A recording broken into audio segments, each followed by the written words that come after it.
Assalamualaikum warahmatullahi wabarakatuh. Berjumpa lagi dengan Ibu dalam pembelajaran sejarah. Semoga semua anak-anakku dalam keadaan sehat di masa pandemi ini. Tetap semangat, tetap ikut dalam pembelajaran sejarah. Nah, anak-anakku, pada kesempatan ini kita akan masuk pada materi masa kekuasaan VOC dengan saya, Ibu Herlina. Materi ini tentunya sangat berkaitan erat dengan materi sebelumnya, ya, tentang Portugis dan Spanyol. Anak-anakku, kita akan mencari tahu tentang apa sih yang dimaksud dengan VOC itu sendiri. Nah, VOC itu sendiri tentunya singkatan dari Vereniging Oost-Indische Compagnie, ya, yang berarti Perhimpunan Maskapai Perdagangan Hindia Timur atau Kongsi Dagang Hindia Timur. Nah, VOC ini merupakan perkumpulan, ya, merupakan organisasi maskapai Hindia Belanda. Nah, selanjutnya anak-anakku, kita akan mencari tahu tentang apa yang menjadi latar belakang terbentuknya VOC ini sendiri. Nah, di sini anak-anakku bisa melihat ada dua. Pertama, adanya persaingan antara para pedagang-pedagang Eropa. Yang kedua, adanya persaingan dengan pedagang-pedagang dari Belanda itu sendiri.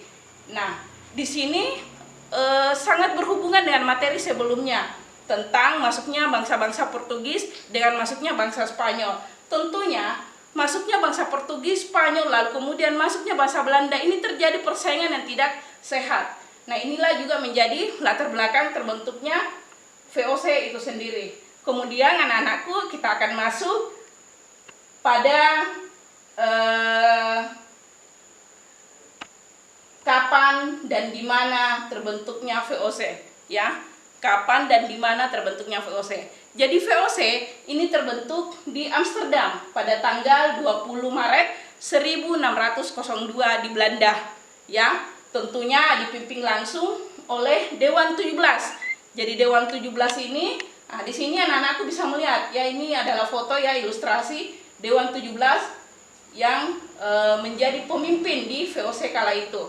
Tapi Dewan 17 ini berkedudukan di Belanda, ya. Kemudian anak-anakku, kita akan melihat tentang tujuan pembentukan VOC itu sendiri.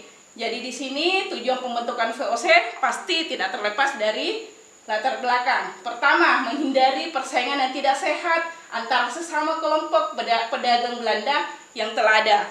Yang kedua, memperkuat kedudukan para pedagang Belanda yang menghadapi persaingan dagang dengan pedagang dari negeri atau dari negara lain. Ya, jadi ini sangat berkaitan dengan latar belakang tadi, bahwa terjadi persaingan tidak sehat antara para pedagang-pedagang Belanda itu sendiri. Kemudian yang ketiga, sebagai kekuatan revolusi sehingga VOC memiliki tentara sendiri. Ya, karena pada saat itu di negara VOC, di negara Belanda sudah terjadi persaingan. Lalu apa yang menjadi pendukung utama sehingga VOC melakukan gerakannya itu sangat mulus? Ternyata VOC mempunyai hak oktroy. Apa itu hak oktroy? Hak oktroy itu merupakan hak istimewa VOC yang diberikan oleh pemerintahan Belanda. Pertama, kita bisa melihat melakukan monopoli perdagangan di wilayah antara Tanjung Harapan sampai dengan Selat Magalhães, termasuk Kepulauan Nusantara. Jadi wilayah Nusantara ini memang wilayah VOC, ya. Yang kedua, membentuk angkatan perang sendiri, ya. Kemudian yang ketiga, melakukan peperangan, ya, jadi punya hak untuk melakukan peperangan. Keempat, mengadakan perjanjian dengan raja-raja setempat, ya. Lalu kita bisa melihat poin kelima, yaitu mencetak dan mengeluarkan mata uang sendiri. Dia mempunyai hak untuk mencetak dan mengeluarkan mata uang sendiri, ya. Kemudian kita bisa melihat bahwa dia mempunyai hak untuk mengangkat pegawai sendiri. Dan yang terakhir, memerintah di negeri. Anak-anakku, di sini Ibu akan memperlihatkan beberapa gambar yang terkait dengan VOC. Nah, di sini dapat kalian lihat gambar Dewan 17. Jadi Dewan 17 ini adalah pemimpin pertama VOC dari tahun 1602 hingga 1610. Kemudian di tahun 1610 hingga di tahun 1614 VOC atau kepemimpinan VOC dilanjutkan oleh Peter Booth. Jadi ini adalah gambar dari jenderal pertama VOC di Indonesia, Peter Booth. Nah, selanjutnya kepemimpinan berikutnya dilanjutkan oleh John Peterson Kohn. Nah, kalau John Peterson Kohn ini adalah pimpinan VOC yang dikenal sebagai peletak dasar penjajahan di Nusantara atau di Indonesia kala itu, karena sangat terkenal dengan. Demikianlah penjelasan video kali ini.